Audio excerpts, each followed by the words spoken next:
Kita lanjutkan perbincangan pemirsa, Dr. Daeng dan juga Pak Trubus. Kita sudah ada di segmen akhir. Saya mau ke Pak Trubus dulu. Pak Trubus, tadi ya sebelum break tadi saya sempat memberikan highlight begitu bahwa ini bagaimana pemerintah pusat sudah mengeluarkan kebijakan, artinya yang harus dipatuhi oleh pemerintah daerah untuk melaksanakan atau penanganan COVID-19 ini.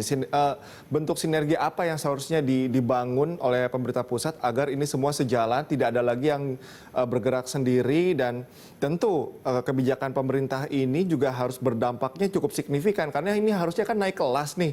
Harusnya persentasenya juga harus turun. Kemudian DPR juga bagaimana menyelaraskan pemerintah pusat, daerah dan juga DPR, Pak Trubus? Iya.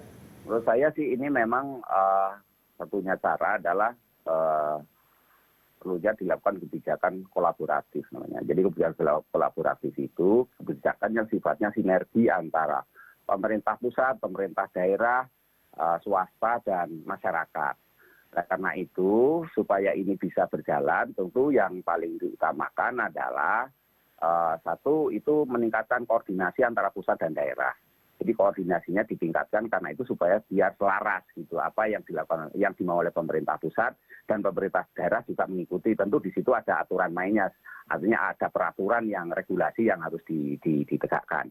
Nah kemudian yang kedua adalah perlunya pendekatan PSM. Ya, PSM ini adalah peran serta masyarakat. Jadi peran serta masyarakat ini adalah bagaimana tokoh-tokoh masyarakat, RT, RW, termasuk tokoh keagamaan, termasuk organisasi massa, ormas, dan organisasi kepemudaan ikut aktif membantu ini semua, gitu, membantu dalam rangka program physical distancing atau pembatasan sosial berskala besar yang digagas oleh pemerintah.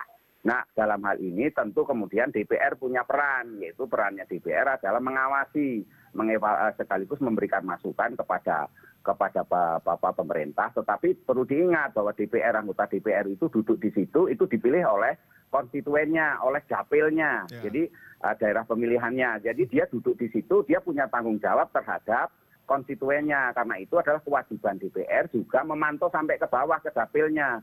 Jadi ke konstituennya itu. Karena konstituennya sekarang dalam posisi panik karena adanya penyebaran virus corona yang begitu eksponensial, tidak lagi mengikuti deret ukur atau deret hitung, tapi sudah tajam.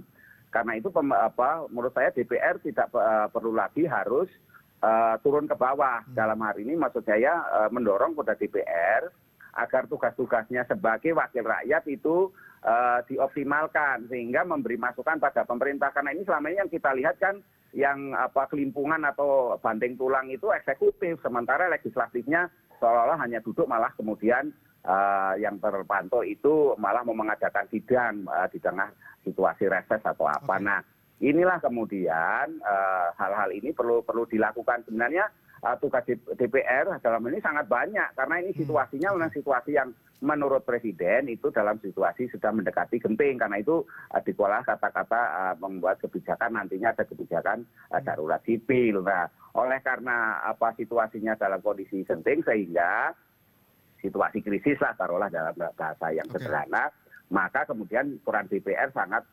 dibutuhkan. Tidak hanya mengenai pengawasan, juga pengawasan soal anggaran. Karena ini juga anggaran besar yang digelontorkan oleh pemerintah pusat kepada daerah melalui DAK, dana alokasi khusus. Nah ini kan supaya jatuh tepat sasaran kan harus diawasi juga mengenai itu tadi, jaring pengaman sosialnya juga harus diawasi. Nah ini semuanya adalah DPR gitu. Jadi inilah peran DPR yang harusnya sangat menonjol, sangat signifikan lah dalam hal ini. Baik. Perlu dilakukan, saya kira itu. Baik, Pak Trubus, tadi saya sudah tangkap bahwa ini peran serta masyarakat tadi atau PSM dari Pak Trubus sebutkan, kemudian juga pola kolaboratif juga harus ditingkatkan. Nah ini juga menarik, akan saya tanyakan ke Dr. Daeng. Dr. Daeng, tadi Pak Trubus mengatakan bahwa pola kolaboratif ini cukup penting dari mulai pemerintah, DPR, dan juga pusat dan juga daerah. Nah kalau dari tim medis sendiri seperti apa? Apakah juga sudah menyiapkan pola kolaboratif tadi? Kemudian bagaimana pandangan Anda ketika memang kebijakan baru pemerintah ini mengenai pembatasan sosial skala besar, kalau memang ini disertai dengan pengawasan yang cukup baik, seberapa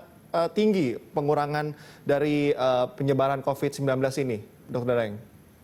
Ya, jadi begini, saya mungkin sedikit mengatakan bahwa mungkin sudah tidak saatnya lagi kita memperdebatkan ini antara pusat dan daerah. Marilah bareng-bareng kalau memang sudah diambil keputusan pembatasan sosial berskala besar, marilah kita ikuti bersama.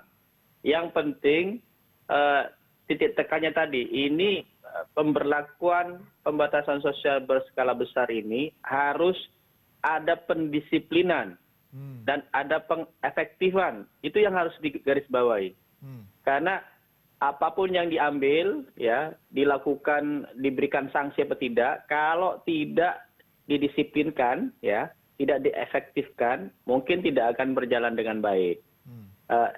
Pengawasan yang saya maksud, kalau di dalam rangka pelaksanaan pembatasan sosial berskala besar, kaitannya dengan pemutusan mata rantai penularan, itu bukan pengawasan kebijakan. Kalau pengawasan kebijakan, memang dilakukan DPR kepada pelaksanaan kebijakan ini. Tetapi yang saya maksudkan pengawasan itu adalah pengawasan bahwa orang sama orang itu tidak boleh ketemu.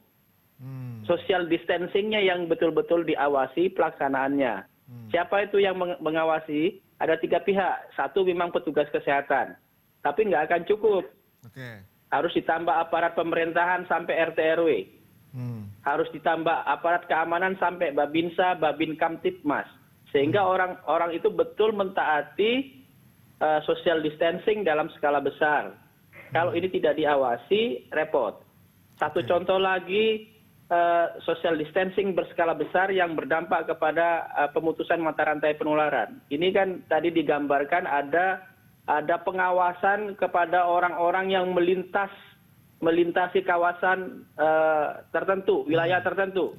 Nah, pengawasan ini, mohon maaf, jangan hanya disemprot. Tadi kan ditayangkan disemprot dan yang disemprot merasa bebas dari coronavirus. Itu kalau menurut saya pemahaman yang sangat keliru. Karena virus itu yang banyak bukan tinggal di baju atau di mobil. Enggak, yang banyak itu tinggalnya di tenggorokan manusia. Sehingga meskipun sudah disemprot, lingkungan juga sudah disemprot, ketahuilah bahwa virus itu adanya di tenggorokan. Sehingga social distancing manusia dengan manusia tidak boleh ketemu, artinya kita harus kampanye tetap tinggal di rumah itu dijalankan, ya. Karena kalau tetap tinggal di rumah itu dijalankan, yang sehat tidak tertular oleh yang sakit tidak menular kepada yang sehat. Itulah yang harus diawasi, maksud saya. Jadi social distancing yang seperti itu yang harus diawasi supaya tidak keluar-keluar, nggak ketemu, yang sehat tidak tertular, yang sakit tidak menularkan. Nah, dalam kondisi pengawasan pendisiplinan ini, orang-orang kan akan banyak tinggal di rumah dan mungkin beberapa kawan kita, saudara kita yang kebutuhannya dari pekerjaan sehari-hari, nah ini yang perlu dibantu. Kehadiran kelompok-kelompok masyarakat, ya, tentunya di luar peran pemerintah, peran negara, ini sangat dipentingkan sekarang untuk membantu masyarakat kita, saudara kita, yang dia harus disiplinkan tinggal di rumah, tapi kebutuhan pokoknya kemudian terjamin dan tidak terganggu. Baik, Dr. Daeng, terima kasih atas pemaparannya, bermanfaat sekali. Juga tadi Pak Trubus, analis kebijakan publik dari Universitas Trisakti juga sudah memaparkan bagaimana harusnya sinergitas itu terbangun, pola kolaboratif itu harus terbangun di tengah upaya pemerintah Republik Indonesia dalam menangani COVID-19 ini. Dan pemirsa, demikianlah Morning Talk, dan jangan kemana-mana, Good Morning Jakarta akan kembali usai jeda.